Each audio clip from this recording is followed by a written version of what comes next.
1-to-1 ratio. And I think understanding, we've talked about this a lot, but people have to understand the difference, the radical difference between visceral fat and everything else in the discussion. So that's where it does become hard when you talk about weight loss, because I want to know what your starting visceral fat load was and what we're able to accomplish in a short period of time. That will flip everything else around, because we haven't even talked about it. But again, the release of inflammatory cytokines, the impact on systemic health that visceral fat has is so much broader reaching. We have to make, I'll literally go so far as to say, we have to really, even when you talk healthy body recomposition, it has to really only be a visceral fat conversation. Get rid of visceral fat and literally everything else will come into balance. Because, I mean, look at visceral fat insulin resistance. Look at the impact on total testosterone in men, right? There is a linear to exponential effect. As you reach a certain threshold, it becomes exponentially more impactful on baseline testosterone levels. People are running around looking for detergents, not wearing deodorant, right? Because their testosterone levels are low. Dude, get a fasting insulin level. I saw something recently, a post about, and it was showing an individual that had been struggling with issues related to hormone production, all this kind of stuff. I don't want to sound critical, but they were doing this whole, they're modifying detergents and deodorants and all this kind of stuff. And in fairness, the person's sitting on a couch and they're obese and they literally have a can of pop next to them. Like you're chasing the 0.01% while ignoring the 99.9. Everything really, in my mind, it ties back to visceral fat load. And that's something that starts accumulating. I mean, we're seeing insulin resistance being profound in adolescence. Someone asked me, well, when do you think insulin resistance starts? I think it starts at birth. Yeah. I mean, feed a kid garbage from day one. No child is born insulin resistant and no child is born obese. True story, right? Yeah. And you're telling me by adolescence, they're obese and insulin resistant or diabetic? Something happened between day one and adolescence. And now transform that. And this is my, by the way, this is my other issue. When we talk about the metabolic impactors on insulin resistance, what are the key drivers? When we look at the nutritional studies, ward studies, right? Saturated fats are more of an accelerant to insulin resistance than glucose, right? That's very clear. Mm-hmm. So we say, well, the data says X. Well, the data is based off of 8 to 14 day diet interventions, sometimes in obese, sometimes in healthy. Last I checked, the human lifespan is slightly longer than 14 days. So I look at those ward studies as wholly irrelevant. They're not even part of the conversation. What we can look at, though, is talk about insulin resistance reversal. There is a clear, significant impact in reducing, having a lower glycemic load and a lower glycemic model of diet. That does not mean under eating carbohydrates. That means strategically consuming carbohydrates that are slower to digest, fewer simple sugars, the correlative data between added sugars, sugar sweetened beverages, and diabetes. Yeah. It's very black and white. There's no secrets. We're not talking about the impact on saturated fats versus the impact on added sugars. Long-term favors the glucose model 100%. And it just makes more sense. And no one other than, I mean, a very small cohort is eating pure saturated fat. Like right. How are they getting their saturated fat?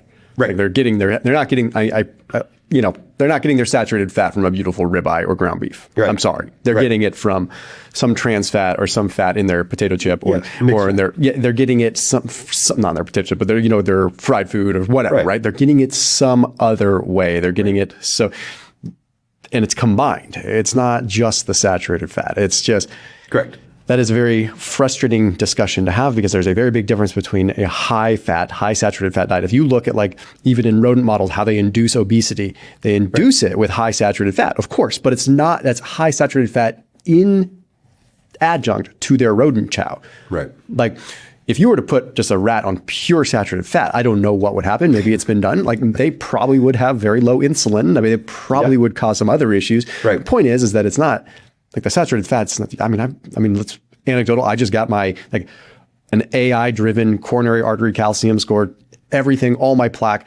I've been eating high saturated fat. Look, zero across the board. Right. Fasting insulin less than 2. HbA1c like 4.8. Right. Like, on a arguably high saturated fat diet. Right. And I'm not all keto. So I also eat carbs. Right. So I think it's leading to your point of like this hormonal environment, this other environment. I'm not saying that saturated fat isn't problematic. Right. It can absolutely be problematic. Right. It just depends on the environment in which it 100%. is or is not problematic. Yep. So let's stop demonizing one thing because it's just confusing the heck out of people. Right. Totally agree. And man, I thought you were going to take it all the way down the cholesterol conversation path. But No, I mean, there's clearly a relationship between saturated fat consumption and cholesterol. There is a relationship between cholesterol and coronary disease. But what gets left out of the whole fat is bad conversation is what is the environmental factors that are contributing. Now, I'm sure you're aware of this, but the CT keto study that, that was done using clearly an AI algorithm, people that are in high grade keto states using principally red meat and driving cholesterol levels to absurdly high levels can demonstrate an accelerated atherosclerotic plaque. Yeah, even in a lean mass hyperresponder, like you've got Correct. Crazy high levels, right? Correct. Yeah. But this is why when common sense dictates, and this is where we got to go back to just basic common sense, anything at absurdly extreme levels probably isn't the best for the human body. Yeah. Take it from the perspective, why did visceral fat, I would argue, not exist, especially if you talk people that are big on the ancestral conversations. Why did visceral fat not exist? Well, think about just how we lived our lives ancestrally, right? We lived our lives very much driven by periodization, right? You couldn't go to the grocery store and get red meat 365 days a year. There's a season with which the meat burden is high. There's a season with which the fruit burden is high, so on and so forth. We have to consider the environment we live in today is radically different. We have access to, yes, ultra processed foods, but we also have access to incredibly broad-based whole food sources. How does that all exist together?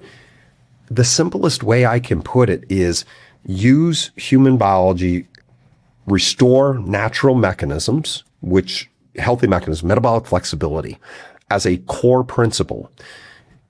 Everything else will come into line. No, I'm not a big believer in the magic bullet theories and all this kind of crap. No, do I think you should eat 3 servings of red meat a day, even if your hemoglobin A1C is 4.8? No, probably not a good idea, right? But in balance and in context, the root cause still remains metabolic dysfunction. Yeah. That's really the summary statement.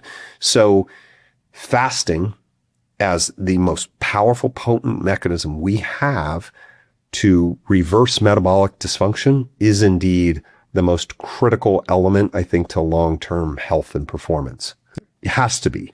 And it simply does not have to be that hard because, I mean, people have done it for decades, for centuries. I've gotten obsessed with it simply because the data is very clear in what the long-term benefits are. And when you consider the root cause at the core of disease and death in Western civilization today, I mean, all you have to do is consider the impact.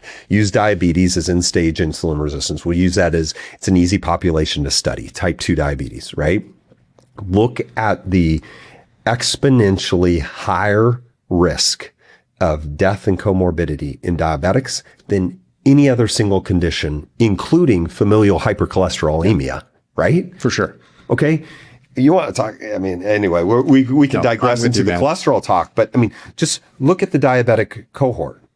Risk of all-cause mortality, 3.5 to 4.5x higher than the general population. What other single contributor has that great an impact, even considering genetic risks, right? It's that simple. Fix that problem. And the way to fix it, movement, muscle health, fasting, true fasting. Agreed, man. And 16-8, throw it out the door. It's meaningless. Well, Dr. Chef, where can everyone find you, man? Instagram, @JohnChef, YouTube, @DrJohnChef. I love the conversations. I love the feedback, and I love to learn from other people. That's the way to look me up. Thanks for having me. All right, brother.